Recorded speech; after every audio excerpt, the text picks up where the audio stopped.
کہ آپ ایک طبقے کے مکھیہ نہیں ہیں، آپ اس چیئر پر بیٹھے ہیں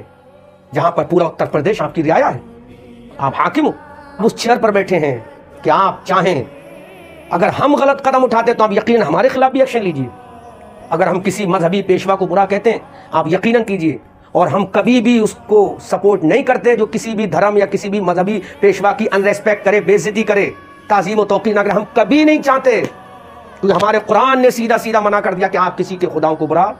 نہ کہیں، ان کو گالی گلوچ نہ دیں۔ تو ہمارے نبی کو برا کہا جا رہا ہے، آپ احساس کیجئے ہمارے دل میں کیسی آگ بھڑکی ہے، ہمیں کتنی تکلیف ہوتی ہے کہ ہمارے نبی کو ہمارے سامنے گالی دی جائے۔ صرف ہم بھروسہ کرتے ہیں اپنے قانون پر، لہٰذا میں اپنے چیف منسٹر صاحب سے ہاتھ جوڑ کر گزارش کرتا ہوں، اپنے پردھان منتری عالی جناب عزت مآب نریندر مودی جی سے کہ آپ پلیز ہندوستان کا مسلمان آپ کا غیر نہیں، آپ کا اپنا مسلمان ہے، آپ اس کے حاکم ہو، آپ اس کے رہنما ہو، آپ اس کے قائد ہو، لیڈر ہو، آپ کے لیے سب برابر ہیں، چاہے وہ ہندو ہو، مسلم ہو، سکھ ہو، عیسائی ہو، جین ہو، بودھ ہو، پارسی ہو، آپ سب کے پردھان منتری ہیں، آپ سب کے لیڈر ہیں۔ تو آپ سے میں گزارش کرتا ہوں کہ آپ اس یتی نرسنگانند کو سخت سے سخت قانونی کارروائی کے انڈر میں لائیے اور اس کو سزا دیجیے تاکہ دوبارہ یہ قدم نہ اٹھا سکے۔ بس میں دعا کرتا ہوں رب قدیر اور مسلمانوں سے گزارش کرتا ہوں کہ آپ کو صبر کا دامن نہیں چھوڑنا ہے، آپ کو اپنے قانون پر یقین کرنا ہے، آپ کو اپنے سمویدھان پر یقین کرنا ہے۔ ہمیں بھارت کے پردھان منتری عالی جناب عزت مآب نریندر مودی جی پر بھروسہ کرنا ہے۔ بس اتنی گزارش ہے کہ دوبارہ ایسا قدم نہ ہو سکے۔ خدا را ملک کو بچائیے، ملک کی سالمیت کو بچائیے، ملک کے امن و امان کو بچائیے، ملک کی امن و شانتی، چین و سکون کو بچائیے، تاکہ یہ ہمارا گلدستہ یوں آباد و شاد رہے اور کھلتا اور پھلتا اور پھولتا رہے۔ تمام اہل وطن اور بالخصوص ہمارے ہندو بھائی جو یقیناً ہمارے ہندو بھائی ہیں، ان کو بہت تکلیف ہوئی ہے۔ اللہ تعالیٰ ہمارے ملک کو امن و امان کا گہوارہ بننے کی توفیق عطا فرمائے اور اس ملک کو ایسے پاکھنڈی اور کمینے لوگوں سے بچنے کی توفیق عطا فرمائے۔ وما علینا الا البلاغ۔ السلام علیکم ورحمۃ اللہ۔ صدیق کو فاروق کو عثمان غنی ہو یا مولا علی ہو، ہے یار کا دنیا میں ان چار کے جیسا، سرکار کے جیسا۔